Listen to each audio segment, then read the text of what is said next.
The biggest question for the Minnesota Vikings offensive line heading into training camp, besides can Garrett Bradbury change? Can he be that dude? Mama, I can change him. But the biggest question besides that was who's going to start at right guard? Rookie Ed Ingram, second-round pick. Is he going to be the guy? Chris Reed from Mankato State University Community College. Could he step up and be the dude? Wyatt Davis, year two. Could he get something going? But could the answer to the question be, I wish I had Jesse Davis. That's right. Jesse Davis has been getting the first team reps through the first two practices. That's probably going to hold true up until they get the pads on. Then maybe he'll really solidify his spot. But I think the Vikings are giving every single opportunity for the veteran, a.k.a. Joe Berger, Joe Berger 2.0, to secure that starting right guard spot. And even though I think as of right now, there could be a competition once you do get to padded practices, once you do get to preseason, maybe there will be a little bit shuffling, but Jesse Davis is going to get the first chance to take the bite of that apple. And if he plays well in practice as well as in preseason, there's no reason why he can't hold down that job at least to start the season. So let's talk about Jesse Davis today.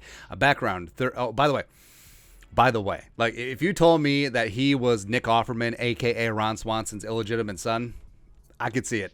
I could see it, man. But background, Jesse Davis, 30 years young, turns 31 in September, 6'6", 318, 2015 UDFA out of Idaho. Go Vandals. Damn straight, man.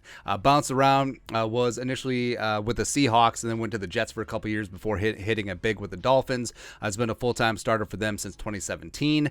Played his best football when he was playing at right guard, 1,863 career snaps. Also got paid. I got a 3-year, $15 million deal from the Dolphins in 2015. And then, remember, the Dolphins always screw things up. So Jesse Davis was solid at right guard, but then they moved him out to right tackle full-time last year, and he was very ungood.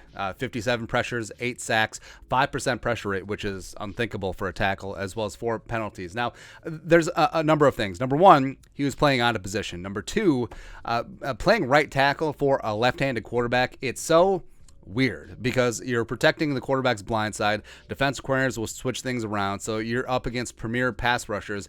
So you're basically playing left tackle, except the footwork is backwards. So it's very much an acquired skill. And Jesse Davis, again, Garbaggio tackle, perfectly fine as a guard. And I know there's a lot of Vikings fans who are sort of complaining about this, like, well, Dolphins fans ran him out of town. There's a reason. Because not so much at right tackle, but he's a very solid right guard. He signed a 1-year, $3 million deal with $2.75 million guaranteed, which ain't nothing. And if the Vikings did see him as a backup, that would have been high-end backup money. But I think the Vikings clearly see him as a potential starting option at right guard. So he is going to get that first bite of being and securing that right guard spot. And like we said from the jump, they obviously like Chris Reed. They moved him around quite a bit. He was getting some first-team right guard snaps during off-season work, but also he was working as second-team center. So, again, saying this for the 17,000th time, I think the Vikings are firmly laying the groundwork. Hey, Bradbury, if you don't step up in training camp or we don't like what we see, we're going to start the veteran Chris Reed, the pride of Mankato State University Community College, at center,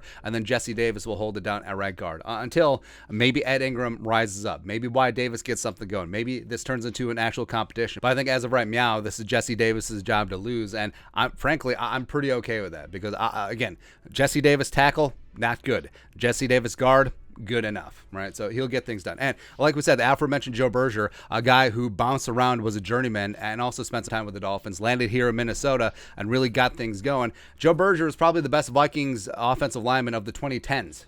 I mean, it is what it is. So could Jesse Davis follow that same path? It's possible. They paid him some decent coin. They obviously have high expectations, and he does have the talent at right guard to do it. So wishing for the best for Jesse Davis. But that's it. Take a look at Jesse Davis. Can he hold down the RG1? Oh, that's kind of weird. It's like RG3's grandpa. Anyway, can you hold down the right guard 1 spot? Let us know your thoughts and our thoughts in the comment section below. Subscribe for daily Vikings takes. Want to support the work? Put a little something in the Venmo. But till next time, Skol, production value.